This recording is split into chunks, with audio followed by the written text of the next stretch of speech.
Assalamualaikum warahmatullahi wabarakatuh.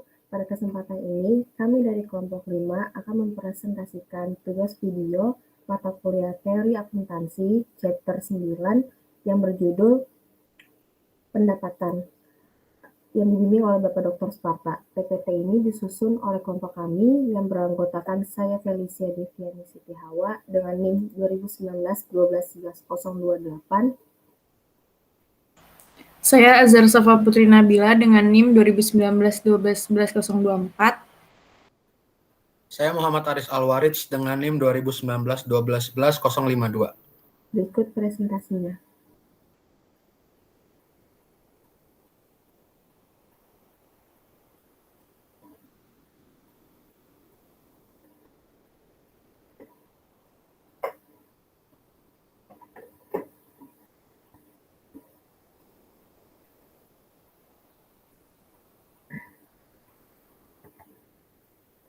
Revenue, pendapatan adalah arus masuk bruto dari manfaat ekonomi selama periode yang timbul dalam pelaksanaan aktivitas normal entitas ketika arus masuk tersebut mengakibatkan kenaikan ekuitas selain yang berkaitan dengan meningkatkan kontribusi dari peserta ekuitas.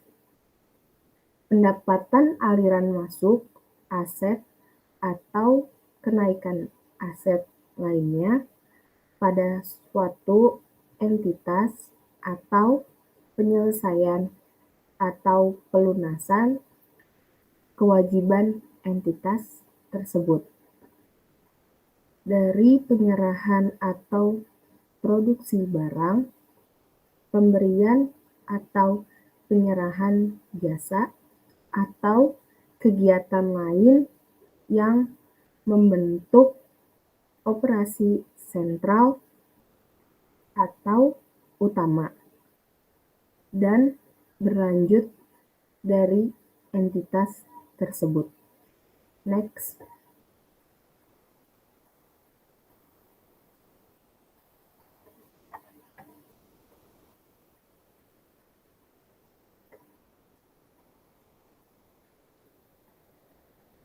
Revenue define. Pendapatan adalah hubungan antara kegiatan moneter yang menaikkan nilai perusahaan yang berasal dari kegiatan produksi dan penjualan output yang dihasilkan oleh perusahaan. Pengertian tentang pendapatan itu sendiri ada beberapa macam. Berikut ini ada beberapa pandangan yang menegaskan arti konseptual dari pendapatan. Yang pertama, dari IAS 18-AASB 118 revenue, yaitu pendapatan merupakan aliran masuk bruto manfaat ekonomi selama satu periode yang berasal dari kegiatan rutin suatu entitas yang menyebabkan peningkatan ekuitas selain dari kontribusi pemilik.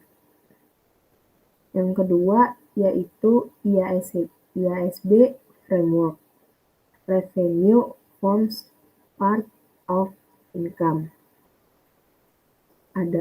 Adalah pendapatan merupakan bagian dari penerimaan atau income yang merupakan peningkatan manfaat ekonomi selama periode akuntansi dalam bentuk peningkatan aset atau penurunan liabilitas yang berasal dari peningkatan ekuitas selain dari kontribusi pemilik.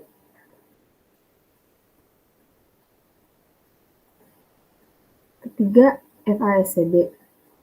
Pendapatan merupakan aliran masuk atau peningkatan aset atau penurunan liabilitas atau kombinasi keduanya dalam suatu periode yang berasal dari penyerahan atau produksi barang atau jasa atau aktivitas lainnya yang merupakan kegiatan utama dari entitas.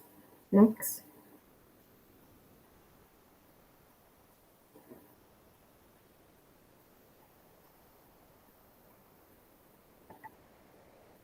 Pendapatan mempunyai dua karakteristik utama, yaitu yang pertama, aliran masuk aset atau kenaikan aset. Untuk dapat mengatakan bahwa pendapatan ada atau timbul, harus terjadi transaksi atau kejadian yang menaikkan aset atau menimbulkan aliran masuk aset. Tidak ada batasan bahwa aset harus berupa cash atau alat liquid yang lain. Akan tetapi, tidak semua kenaikan aset dapat menimbulkan pendapatan. Yang kedua, operasi utama atau sentral berlanjut. Secara netral, pendapatan adalah produk perusahaan sebagai hasil dari upaya produktif. Pendapatan diukur dengan jumlah rupiah aset baru yang diterima dari pelanggan. Kegiatan utama atau sentral yang menerus atau berlanjut merupakan karakteristik yang membatasi kenaikan yang dapat disebut pendapatan. Kenaikan aset harus berasal dari kegiatan operasi dan bukan kegiatan investasi dan pendanaan. Akan tetapi, pendapatan atau untung yang tidak berasal dari operasi utama dengan sendirinya, lalu dapat disebut sebagai pos non-operasi. Next.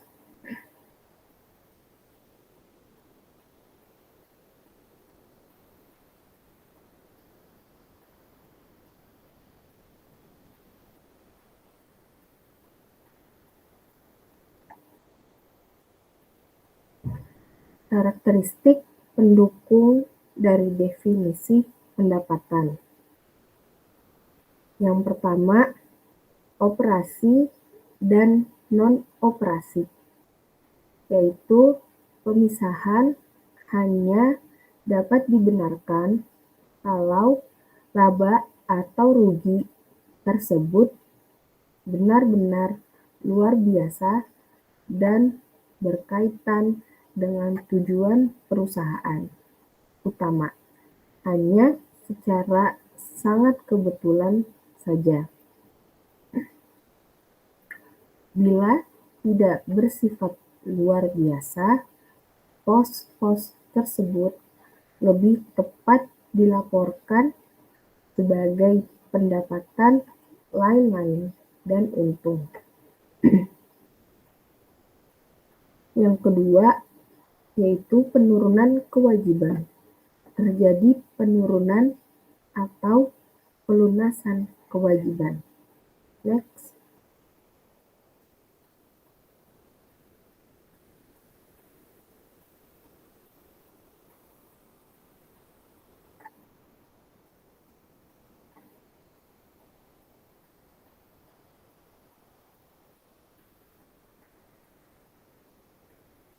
Yang ketiga, suatu entitas.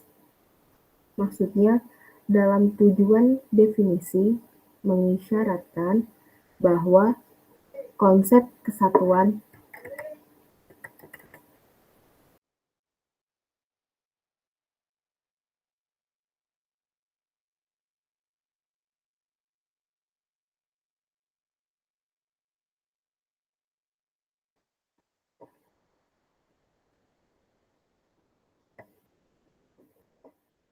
bahwa yang ketiga, suatu entitas.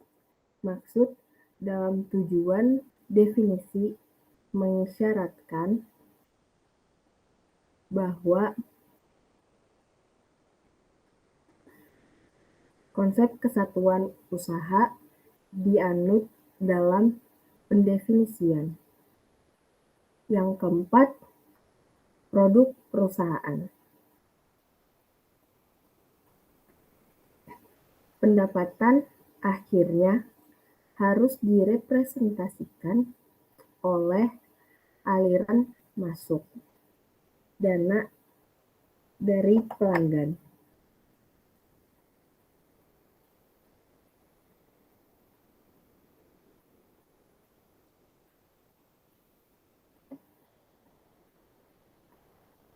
Hal tersebut dimaksudkan untuk menunjukkan bagaimana pendapatan diukur dan bukan menunjukkan bagaimana atau syarat pendapatan terjadi.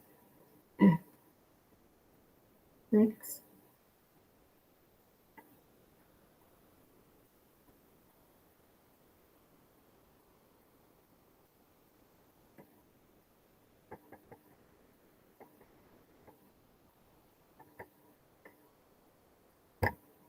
Yang kelima, pertukaran produk. Pendapatan akhirnya harus dinyatakan dalam satuan moneter untuk dicatat dalam sistem pembukuan. Yang keenam, berbagai bentuk dan nama, yaitu pendapatan adalah konsep yang bersifat generik dan mencakup semua pos dengan berbagai bentuk dan nama apapun. Next.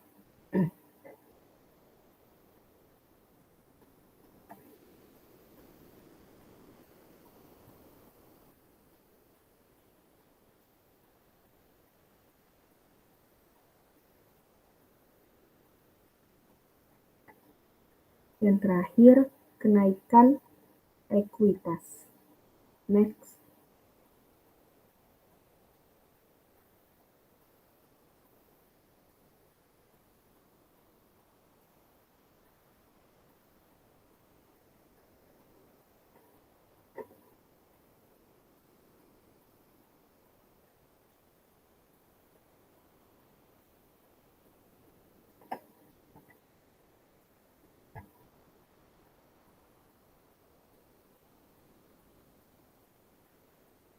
Behavior view of revenue.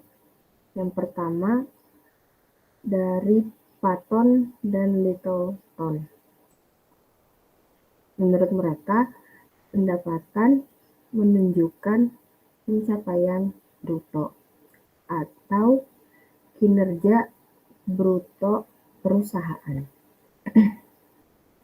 Sementara beban atau expense mewakili usaha perusahaan. Penyandingan pendapatan dan beban menghasilkan profit yang merupakan pencapaian neto perusahaan atau perilaku pendapatan.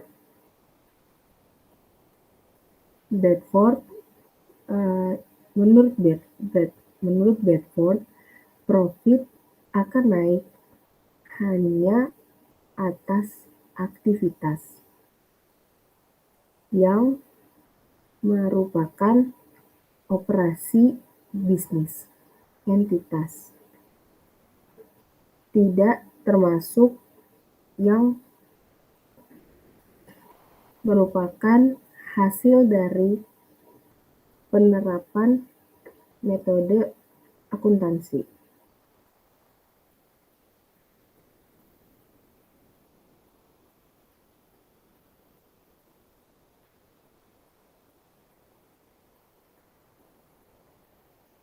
Operasi bisnis yang umum dari entitas meliputi yang pertama, perolehan sumber daya uang, yang kedua, perolehan jasa, yang ketiga, penggunaan jasa, yang keempat, penggabungan ulang jasa-jasa yang telah diperoleh.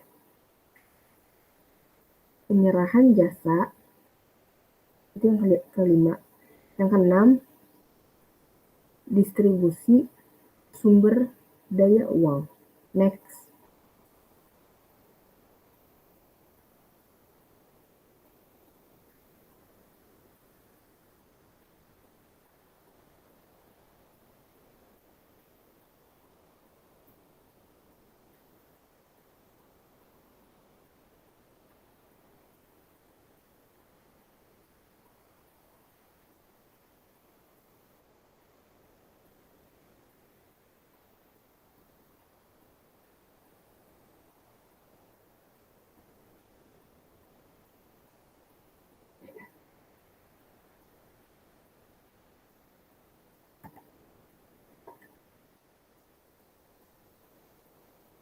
Proses memperoleh pendapatan.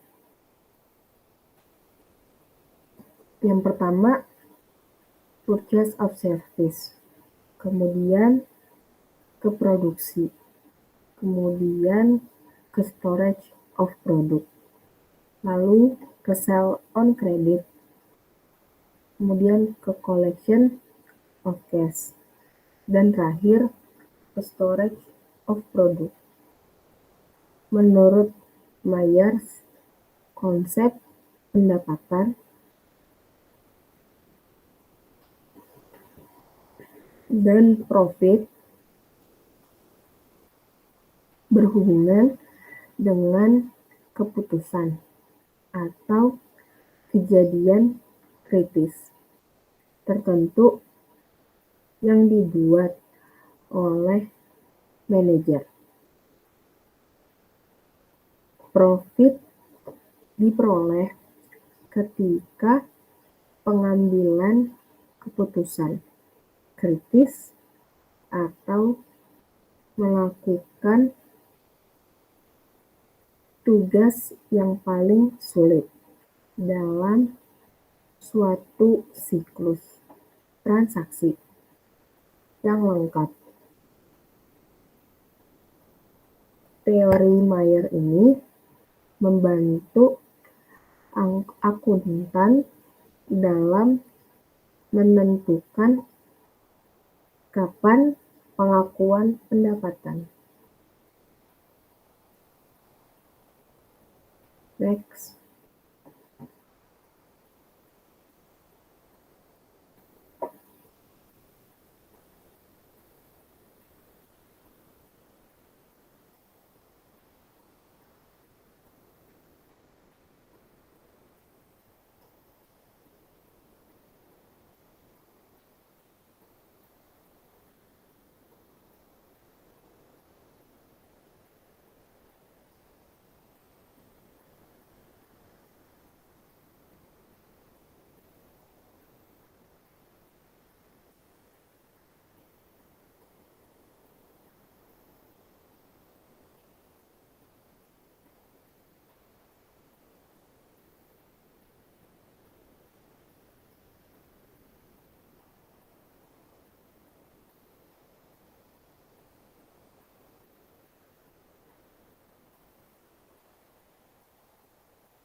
Next, revenue recognition. Menurut perspektif sejarah atau historical perspective, selama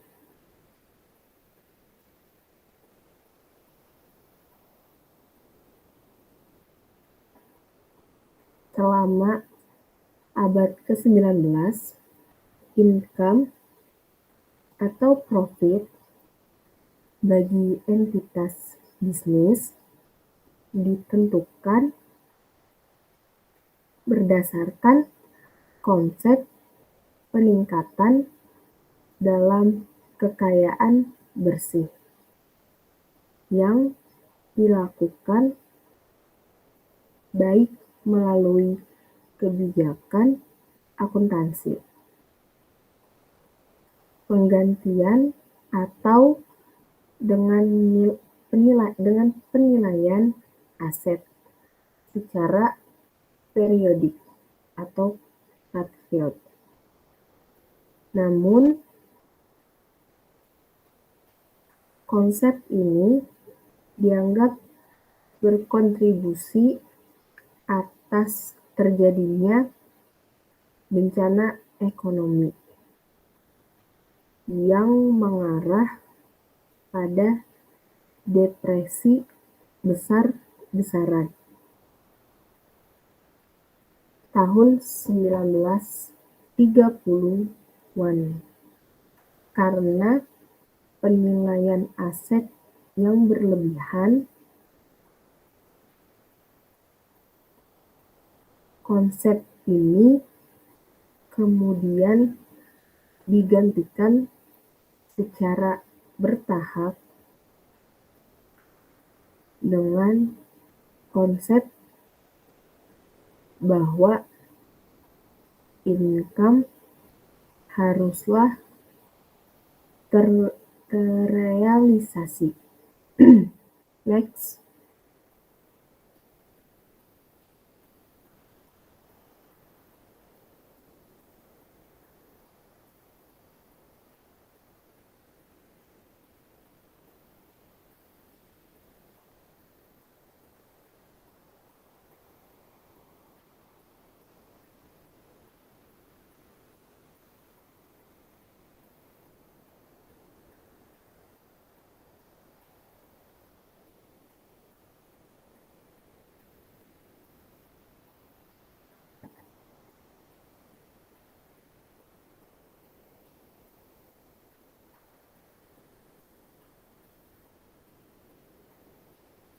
Masih di perspektif sejarah atau historical perspective, yaitu laba atau pendapatan ditentukan berdasarkan kekayaan bersih perusahaan.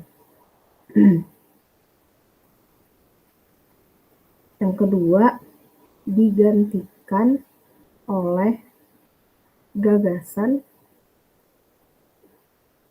bahwa laba dan pendapatan harus direalisasikan.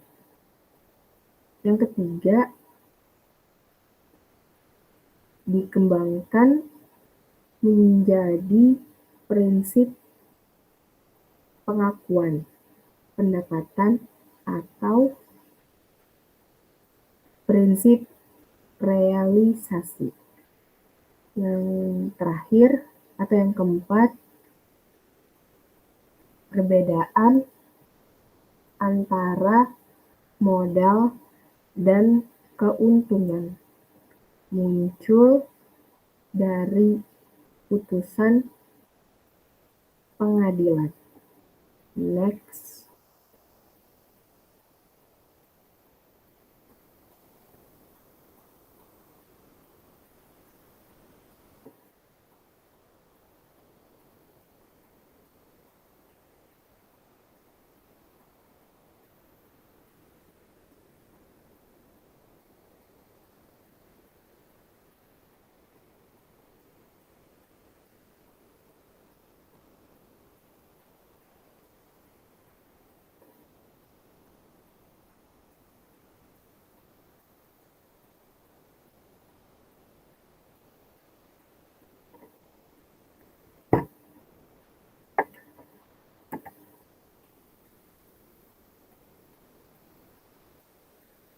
Kriteria for revenue recognition.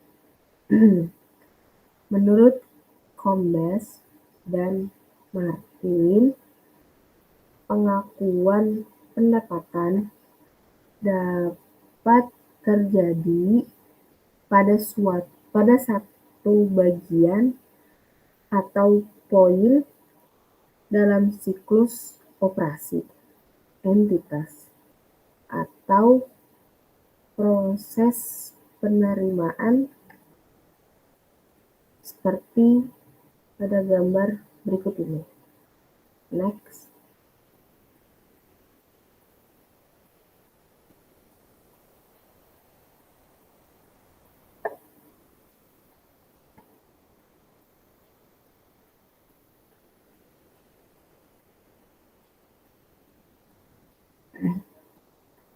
Yang pertama, devising an idea.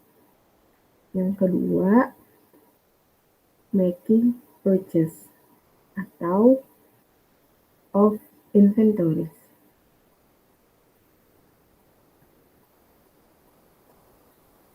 Yang ketiga, receipt of orders before commencing production.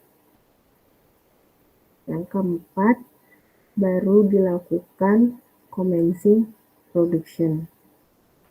Yang kelima,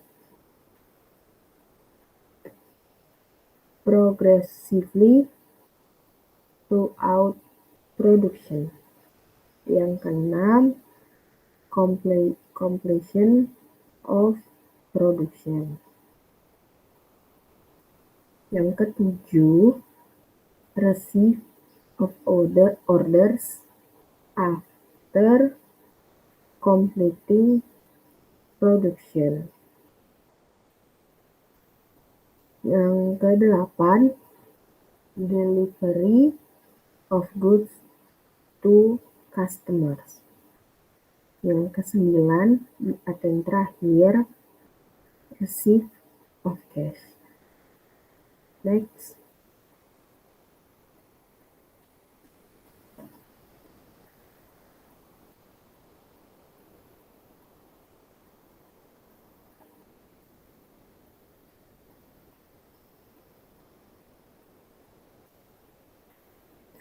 Analysis of criteria for revenue recognition. Yang pertama, ada measurability of asset value. Yang kedua, ada existence of transaction. Yang ketiga, atau yang terakhir, substantial completion of the earning process. Next.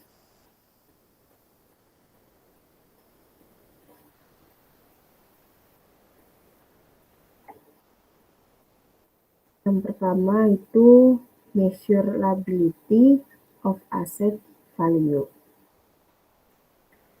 Pendapatan dapat diukur secara andal dengan prinsip konservatisme, yaitu diakui pada saat terrealisasi secara aktual. Namun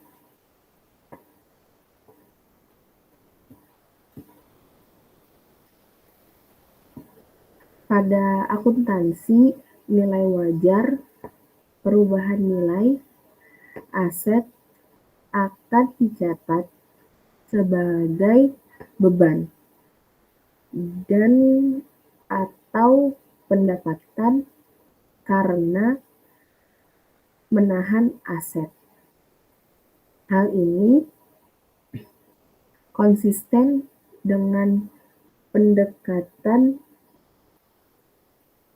bisnis. Pendekatan basis akrual, tetapi tidak konsisten dengan konsep realisasi dan historical cost. Masih diperlukan adanya dasar yang valid atas pengakuan pendapatan dalam standar yang menggunakan akuntansi nilai wajar. Menurut FASB, pendapatan dan gain tidak akan diakui jika belum terrealisasi atau rilis, atau dapat terrealisasi atau realisable menurut teori of monograph nomor 3. Terrealisasi atau rilis artinya bahwa aset yang diterima adalah kas atau klaim atas kas, sedangkan dapat terrealisasi atau realisable adalah bahwa aset yang diterima siap dikonversi menjadi sejumlah cash atau klaim atas cash. Next.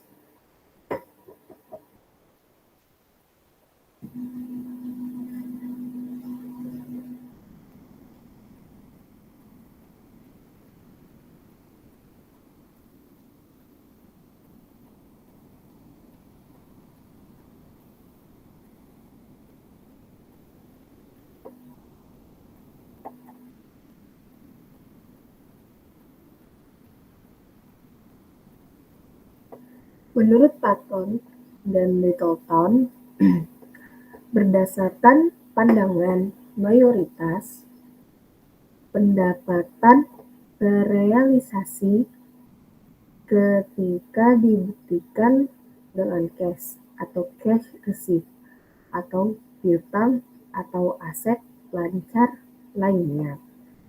Perbedaan realisasi atau realization dan pengakuan atau recognition. Pengakuan untuk dapat dianggap valid dan ada memerlukan arus masuk aset atau perubahan nilai aset yang dapat diukur secara kuantitatif, realization. Untuk mengubah menjadi kas atau uang memerlukan arus masuk aset lancar. Aspek kriteria measurability adalah terjaminnya collectability cash yang tergantung dari pertimbangan manajer, biasanya berdasarkan pengalaman terdahulu. Combes dan Martin berpendapat bahwa measurability dan permanence merupakan kondisi yang harus dipenuhi untuk mengatasi ketidakpastian pengakuan. Measurability berhubungan dengan kemampuan yang objektif untuk menentukan nilai penjualan. Next. Objektif di sini dapat diartikan tidak bias dan dapat dibuktikan oleh investigator kompeten lainnya. Sementara permanence memiliki makna bahwa sekali diakui maka tidak alasan lagi untuk membalik akun pendapatan. Next.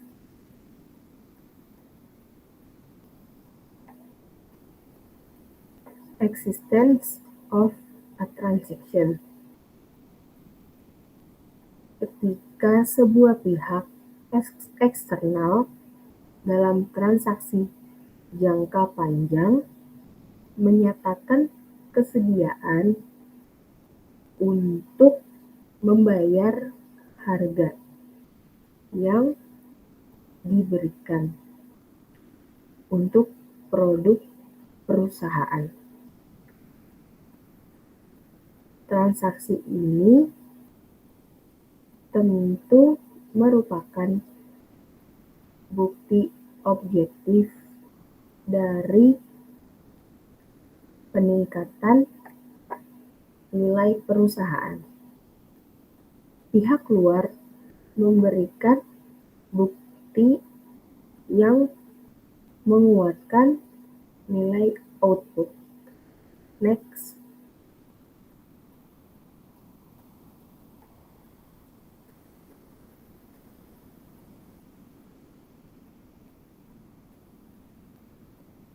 Substantial completion of the earning process. Pendapatan tidak dihasilkan atau diperoleh sampai perusahaan telah melakukan sebagian besar kegiatan yang memperoleh pendapatan.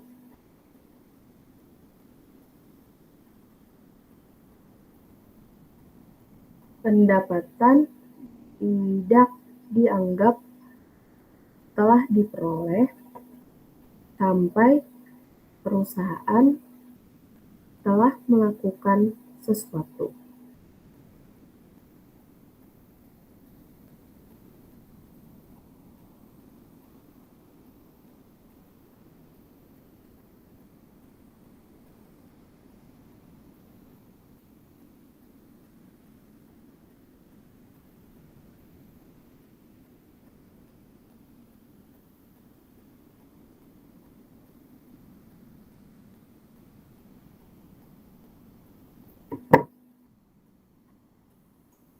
Sebagai contoh, penandatanganan kontrak di kebanyakan kasus tidak menciptakan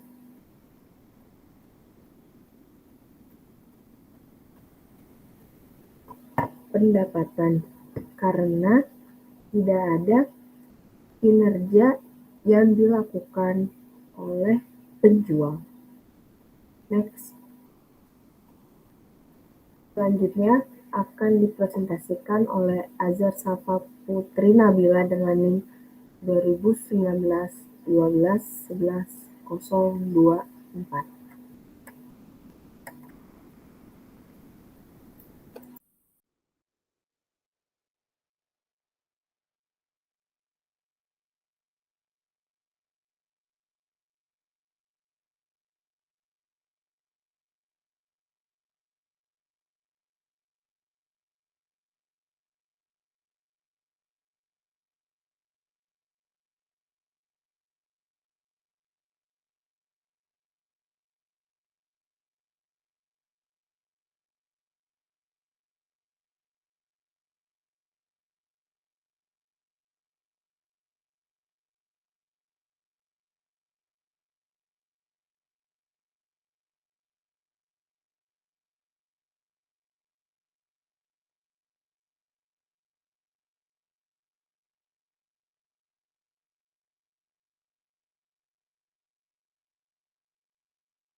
Selanjutnya, pengukuran pendapatan. Ada dua hal yang perlu diperhatikan pada saat suatu pendapatan diakui, yaitu pengukuran pendapatan dengan satuan atau ukuran moneter dan penetapan waktu bahwa pendapatan tersebut dapat dilaporkan sebagai pendapatan. Ikatan Akuntan Indonesia memberikan ketentuan mengenai pengukuran pendapatan yang dinyatakan dalam standar akuntansi keuangan yang isinya itu pendapatan harus diukur dengan nilai wajar imbalan yang dapat diterima. Jumlah pendapatan yang timbul dari suatu transaksi biasanya ditentukan oleh persetujuan antara perusahaan pembeli atau pemakai perusahaan tersebut. Jumlah tersebut dapat diukur dengan nilai wajar imbalan yang diterima atau yang dapat diterima perusahaan dikurangi jumlah diskon dagang dan rabat volume yang diperbolehkan perusahaan. Pendapatan dapat diukur dengan nilai tukar. Ada dua hal yang perlu diperhatikan dalam nilai tukar ini, yaitu sebagai berikut. Yang pertama, potongan pembayaran dan pengurangan lain dari harga, seperti rugi, piutang ragu-ragu, perlu disesuaikan untuk menghitung net cash yang sebenarnya.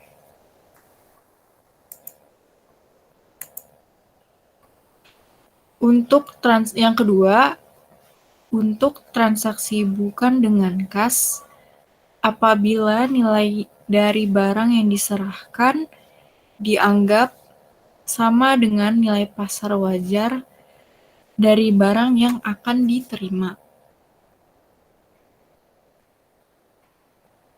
Maka, nilai tukarnya adalah nilai buku barang yang akan diterima lebih atau kurang dari nilai buku barang yang akan diserahkan, maka selisihnya nilai pasar barang yang diterima dengan nilai buku barang yang diserahkan merupakan keuntungan. Next.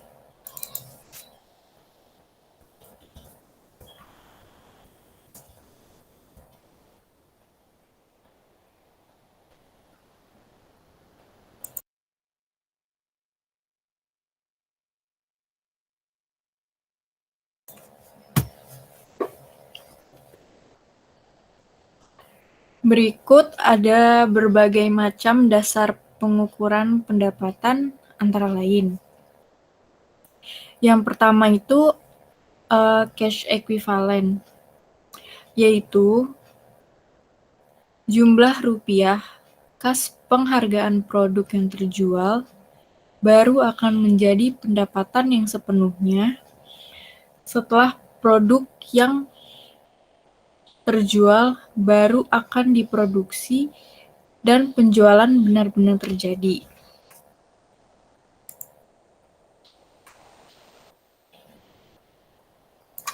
Yang kedua, nilai setara kas, yaitu jumlah rupiah kas yang diperkirakan atau diterima atau dibayarkan pada masa mendatang dari hasil penjualan aktiva dalam kegiatan normal perusahaan.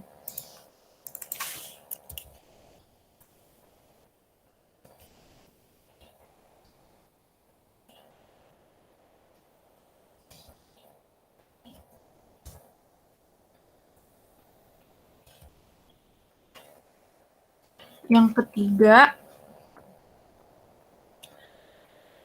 harga di bawah harga pasar, yaitu harga pasar yang berlaku sekarang itu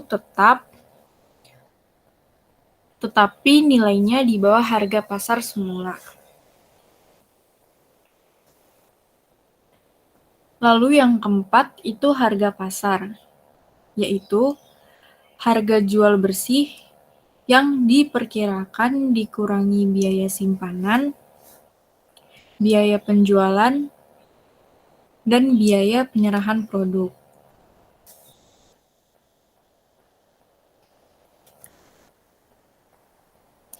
Yang terakhir yaitu harga kesepakatan, yaitu harga di mana yang merupakan kesepakatan dengan pelanggan dari setiap jumlah rupiah penjualan yang disepakati dengan pelanggan. Next.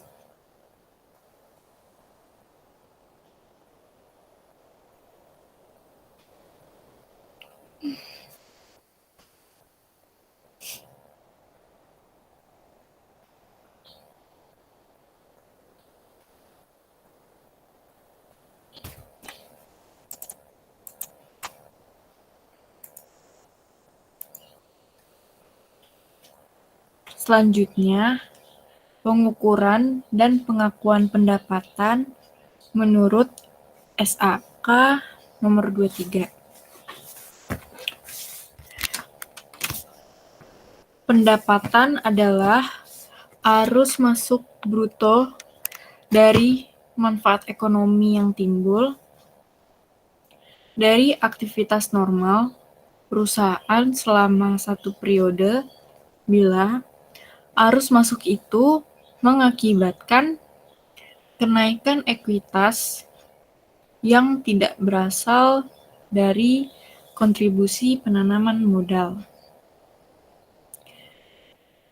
Penjelasan tersebut dapat disimpulkan bahwa pendapatan hanya terdiri dari arus masuk bruto dari manfaat ekonomi yang diterima perusahaan itu sendiri, di luar dari pernyataan di atas yang tidak memiliki manfaat ekonomi dalam peningkatan ekuitas bagi perusahaan dikeluarkan dari pendapatan saat menentukan pendapatan diakui dapat ditinjau dari besar kemungkinan manfaat ekonomi masa depan akan mengalir ke perusahaan dapat diukur dan dapat diprediksikan dengan normal. Next.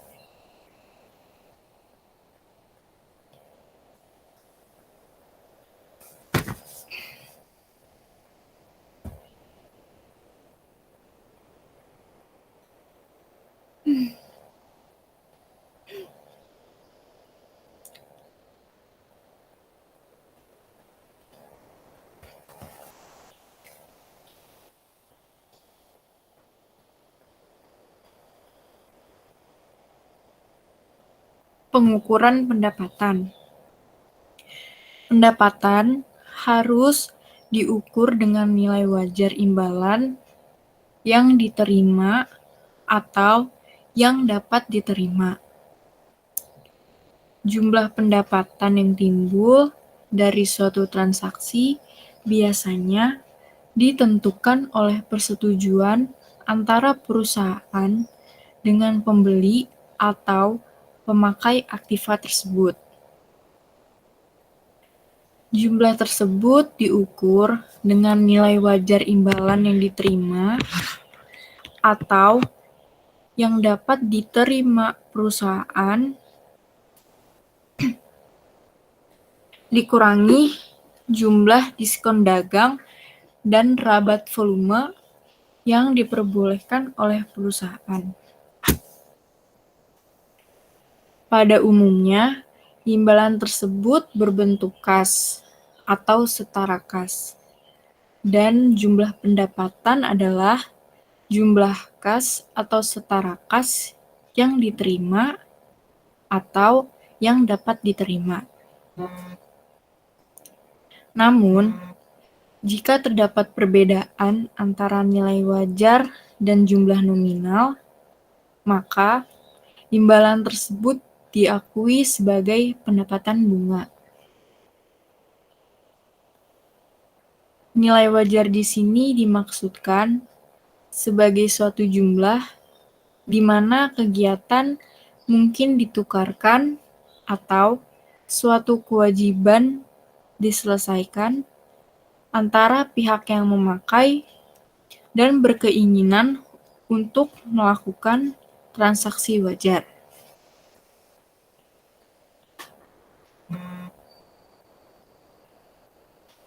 Kemungkinan kurang dari jumlah nominal kas yang diterima atau dapat diterima. Barang yang dijual atau jasa yang diberikan untuk diperkirakan atau barter dengan barang atau jasa yang tidak sama. Maka, pertukaran dianggap sebagai transaksi yang mengakibatkan pendapatan. Tetapi, bila barang atau jasa yang dipertukarkan untuk barang atau jasa dengan sifat dan nilai yang sama, maka pertukaran tersebut tidak dianggap sebagai transaksi yang mengakibatkan pendapatan. Next.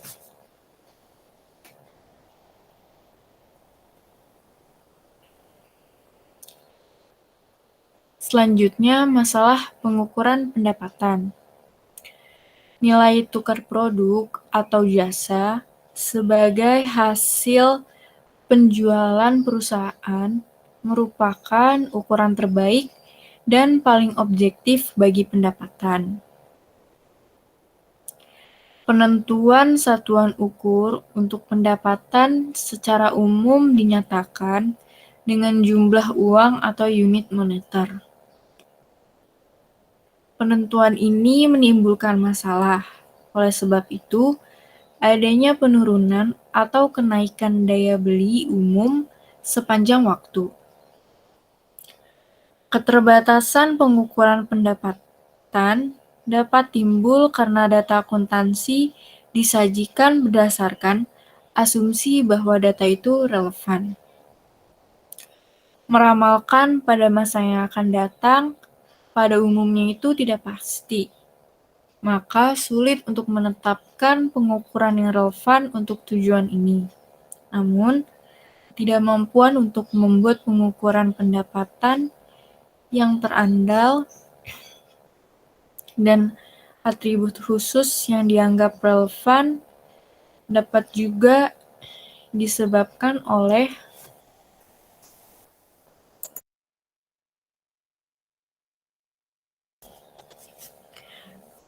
kurangnya teknik pengukuran yang terandal dan ketidakmampuan untuk menemukan prosedur pengukuran pendapatan yang menjelaskan secara layak atribut yang sedang diukur. Next.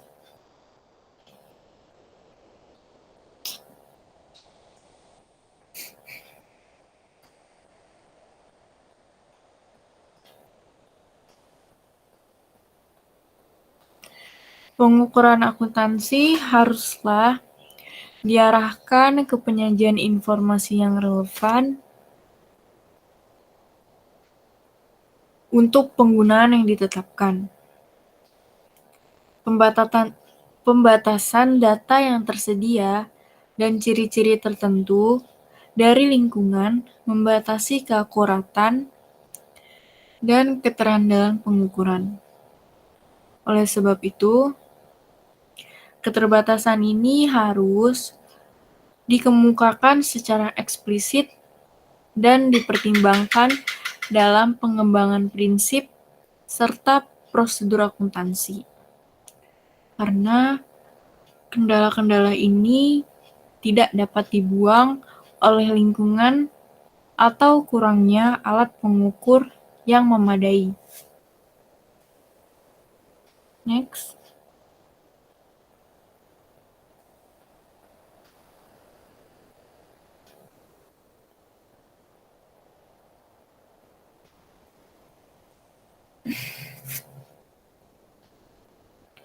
Selanjutnya, pengukuran pendapatan menurut SAK nomor 23. Yang pertama itu penjualan barang. Yang dimaksud dengan penjualan adalah ketika produk telah diserahkan ke pembeli atau jasa telah diberikan, lebih mengacu pada substansi ekonomi transaksi daripada aspek legal. Meskipun barang telah diserahkan ke pembeli, jika risiko signifikan kepemilikan barang masih ditahan, jika risiko signifikan kepemilikan barang masih ditahan penjual, maka hal ini tidak termasuk penjualan dan pendapatan tidak dapat diakui.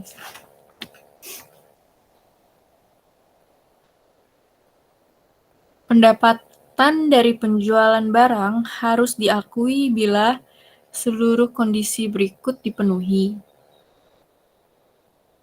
Yang A, perusahaan telah memindahkan risiko secara signifikan dan telah memindahkan manfaat kepemilikan barang kepada pembeli.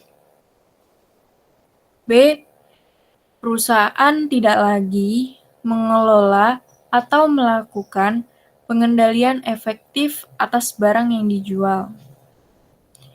Yang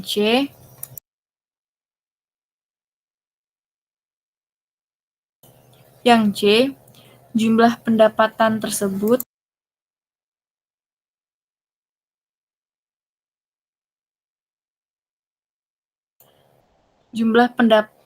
tersebut dapat diukur dengan andal. Yang D, besar kemungkinan manfaat ekonomi yang dihubungkan dengan transaksi akan mengalir kepada perusahaan tersebut. Dan kondisi yang terakhir, yaitu biaya yang terjadi atau yang akan terjadi sehubungan dengan transaksi penjualan dapat diukur dengan andal.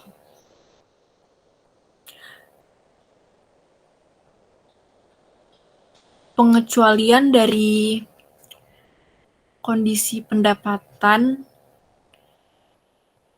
itu yang pertama, pendapatan dapat diakui selama masa produksi, yaitu berdasarkan metode persentase of completion. Hal ini dianggap memenuhi kriteria pengakuan pendapatan, yaitu dapat diukur secara andal dan adanya transaksi, yaitu kontrak. Penentuan persentase of completion dapat dilakukan dengan cara yang pertama,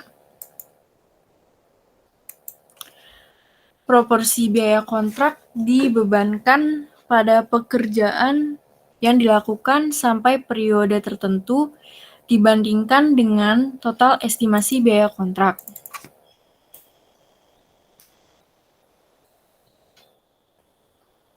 Yang kedua, survei pada pekerjaan yang dilakukan.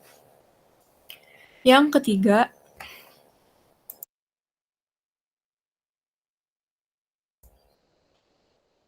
penyelesaian fisik secara proporsional dibandingkan dengan kontrak pekerjaan.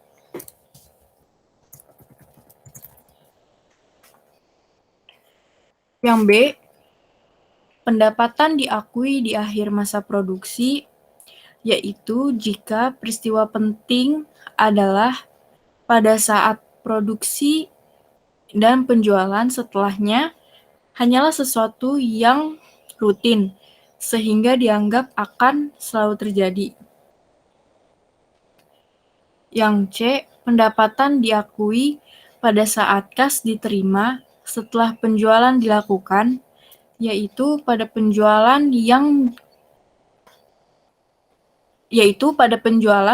dengan metode installment dan cost recovery. Metode ini menunjukkan bentuk konservatif pengakuan pendapatan dan penting karena kriteria pengakuan pendapatan pertama, atau measurability, dan ketiga, atau penyelesaian substansial tidak terpenuhi. Pembuktiannya adalah hanya berdasarkan kas yang diterima dari pelanggan.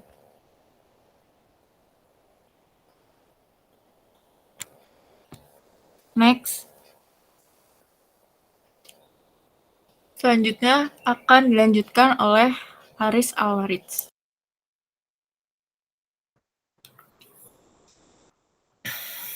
Untuk yang kedua, penjualan jasa. Hasil suatu transaksi dapat diestimasi dengan andal bila seluruh kondisi berikut ini dipenuhi.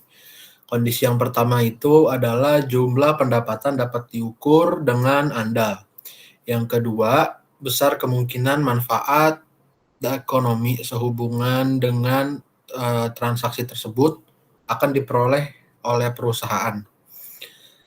Dan kondisi yang ketiga itu adalah tingkat penyelesaian dari suatu transaksi pada tanggal neraca dapat diukur dengan andal. Dan kondisi yang keempat adalah biaya yang terjadi untuk transaksi tersebut dan biaya untuk menyelesaikan transaksi tersebut dapat diukur dengan andal. Next.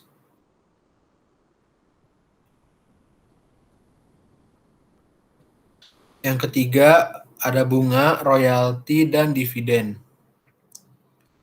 Pendapatan yang timbul dari penggunaan aktiva perusahaan oleh pihak-pihak lain yang menghasilkan bunga, royalti, dan dividen harus diakui atas dasar yang diatur dalam paragraf 42.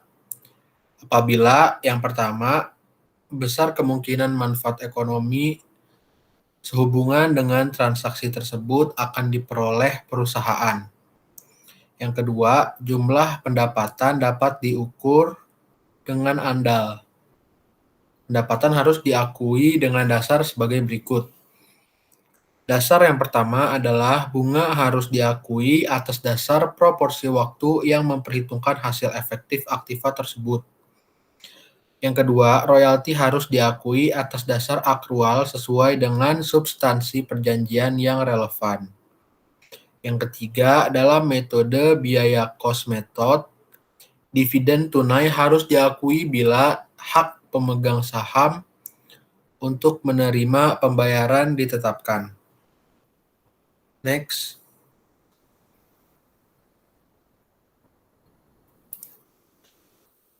Sekarang kita masuk ke tantangan bagi pembuat standar.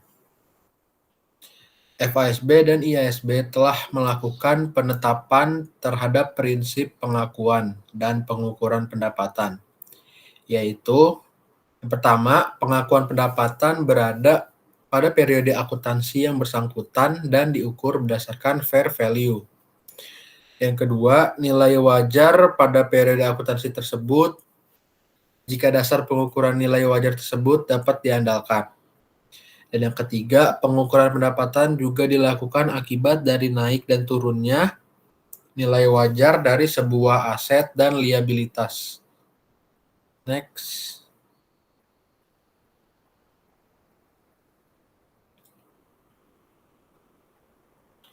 Prinsip yang barusan saya bacakan itu menyebabkan adanya perubahan dalam beberapa area pendapatan yang dimana nantinya akan ada perubahan terhadap praktik pencatatan akuntansi.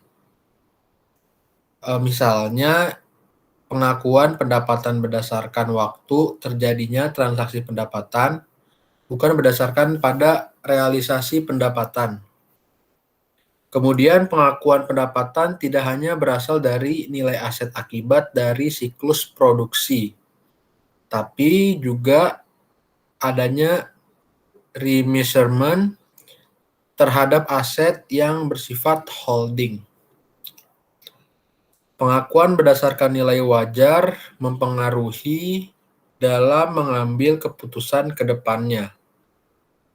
Padahal prinsip nilai wajar masih bersifat kontroversial karena tidak ada kesepakatan yang pasti mengenai nilai wajar tersebut. Pengukuran pendapatan harus reliable dan konsisten berdasarkan kerangka konsepnya. IASB sementara menyetujui adanya 7 kriteria yang harus dipenuhi dalam pengakuan pendapatan, yaitu kriteria elemen, dibutuhkan adanya perubahan aset atau liabilitas yang terjadi. Kedua, kriteria pengukuran, yaitu perubahan setiap aset atau liabilitas kurang lebih dapat diukur. Next.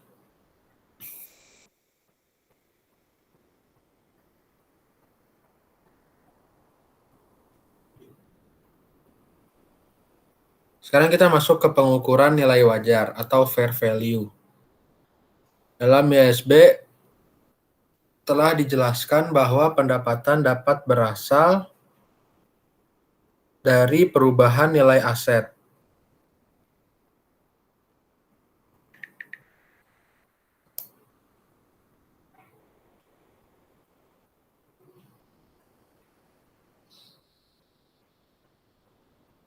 Beberapa juga membutuhkan adanya remeasurement atau pengukuran kembali terhadap aset yang naik. Turunnya nilai tersebut nantinya akan masuk ke dalam laporan laba rugi maupun laba rugi komprehensif. Penggunaan nilai wajar memberikan perubahan dalam pengakuan pendapatan, di mana pendapatan diakui ketika transaksi benar-benar terjadi di periode tersebut, baik itu bersifat realized atau unrealized. Definisi pendapatan yang diadopsi IASB adalah bahwa pendapatan dapat mencakup hasil dari perubahan nilai bersih aset. Beberapa standar IASB mengharuskan keuntungan dan kerugian atau gain and loss yang timbul dari pengukuran kembali aset dimasukkan dalam operating income atau comprehensive income meskipun telah terrealisasi atau sebelum terrealisasi. Sebagai akibatnya, penyusun standar perlu memperhatikan bagaimana penyajian terbaik atas informasi ini dalam laporan keuangan. Next.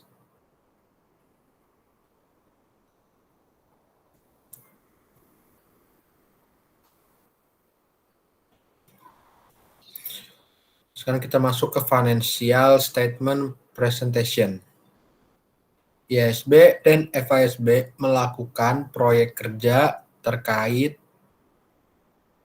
penyajian laporan keuangan, termasuk pengakuan pendapatan dan bagaimana item-item pendapatan dilaporkan di laporan keuangan. IASB memperbolehkan tetapi tidak mengharuskan single comprehensive income statement. Kesimpulan sementaranya, laporan pendapatan tunggal mencakup semua aspek. Realisasi bukan merupakan satu-satunya dasar pengakuan. Pengungkapan yang terpisah mengenai kinerja dan juga pengukuran. Next.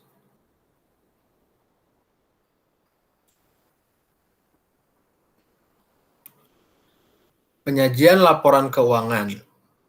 Kerjasama antara IASB dan FASB dalam menetapkan pengakuan terhadap pendapatan telah menghasilkan kesimpulan sebagai berikut. Kesimpulan yang pertama adalah all-inclusive single income statement. Pada perubahan ini, semua perubahan nilai aset dan liabilitas disajikan dalam laporan laba rugi, di mana sebelumnya hanya beberapa hal saja yang dimasukkan. Realization is not the basis for inclusion of items. Alam pengambilan keputusan. Hal yang bersifat unrealized juga akan dimasukkan dalam pertimbangan pengambilan keputusan akibat dari adanya prinsip nilai wajar.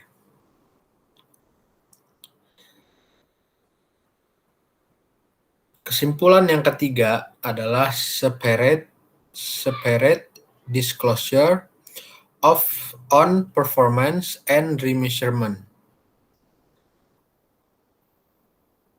Laporan laba rugi akan dipisah antara arus pendapatan dan penyesuaian nilai.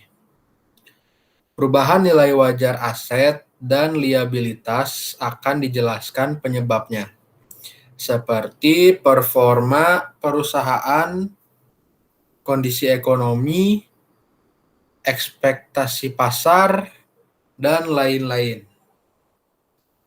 Next.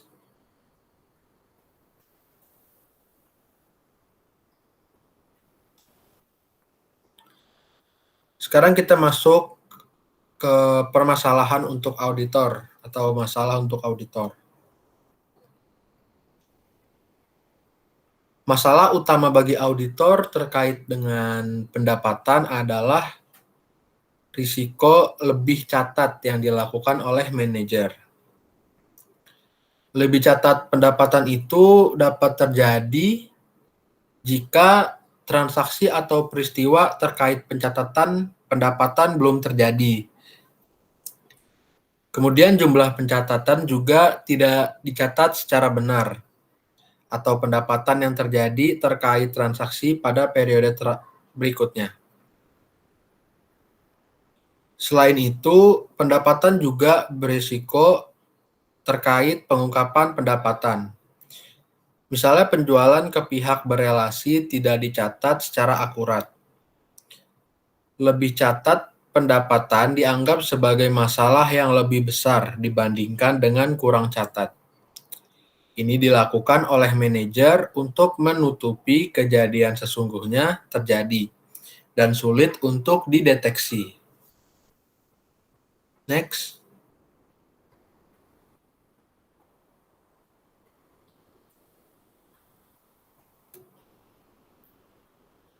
Dan dalam kenyataannya, auditor lebih banyak ditanyakan oleh regulator tentang kegagalan mendeteksi lebih catat daripada kurang catat. Bukti bahwa pentingnya masalah pencatatan pendapatan ditemukan pada laporan Public Company Accounting Oversight Board atau PCAOB. Berdasarkan hasil pemeriksaan terhadap auditor selama periode 2004 sampai dengan 2006, laporan itu menyebutkan adanya misstatement material disebabkan oleh fraud atau kecurangan dalam laporan keuangan yang seringkali dihasilkan oleh kesalahan pencatatan pendapatan. Karenanya, auditor harus mencari bukti yang lebih untuk mendukung opininya, ketimbang hanya mempercayai hasil prosedur analitis atau melakukan pengujian di sejumlah akun seperti piutang dan inventory.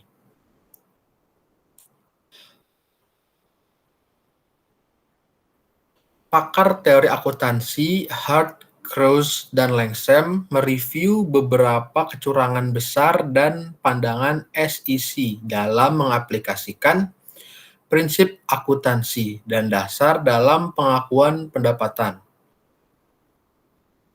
yang membuahkan hasil setengah dari seluruh bentuk fraud atau kecurangan dalam pelaporan keuangan melibatkan lebih catat pada pendapatan. Umumnya kecurangan tersebut berisiko untuk terjadi pada perusahaan yang manajernya mendapatkan kompensasi berupa bonus apabila terdapat kenaikan pendapatan.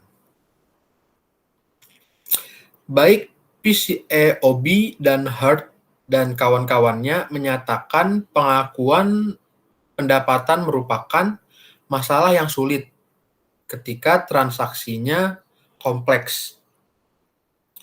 dan atau ada ketidakpastian dalam menentukan substansi penyelesaian suatu transaksi.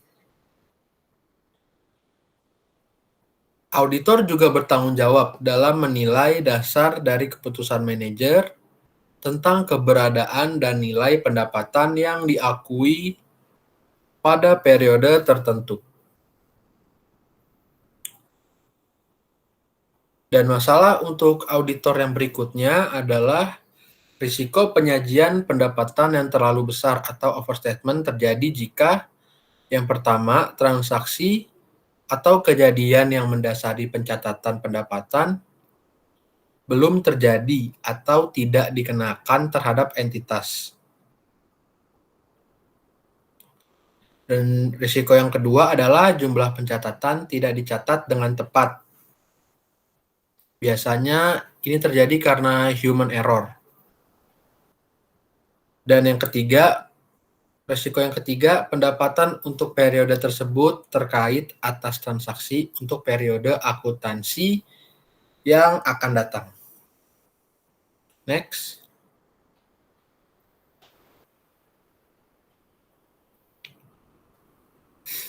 Overstatement juga menjadi masalah yang lebih besar daripada understatement dan perlu mendapat perhatian lebih dari auditor karena yang pertama alasannya adalah lebih didorong oleh usaha manajer untuk mengelabui pengguna laporan keuangan dan adanya usaha untuk menutupi kondisi yang sebenarnya, sehingga overstatement sulit terdeteksi.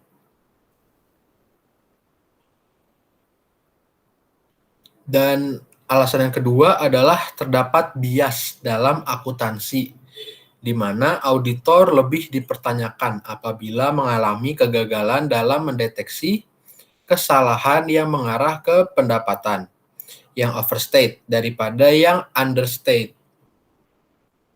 Alasan yang ketiga adalah temuan United States Public Company Accounting Oversight Board atau PCAOB bahwa salah saji material laporan keuangan sering berasal dari kesalahan laporan pendapatan. Review Hurt, Cruz, dan Langsam mengemukakan bahwa lebih dari setengah penipuan soal keuangan melibatkan overstatement pendapatan.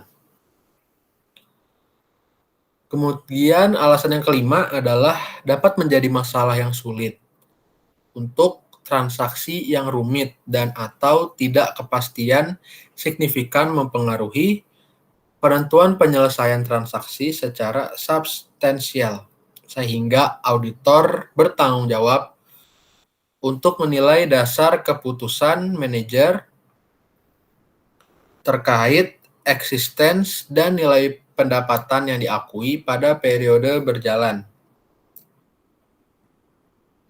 Dan alasan yang terakhir adalah temuan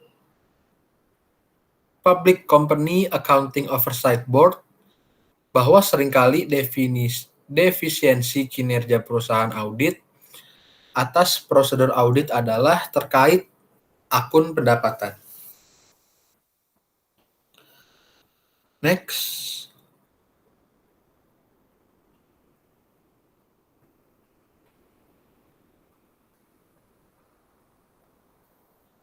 Ya, sekian presentasi dari kelompok kami.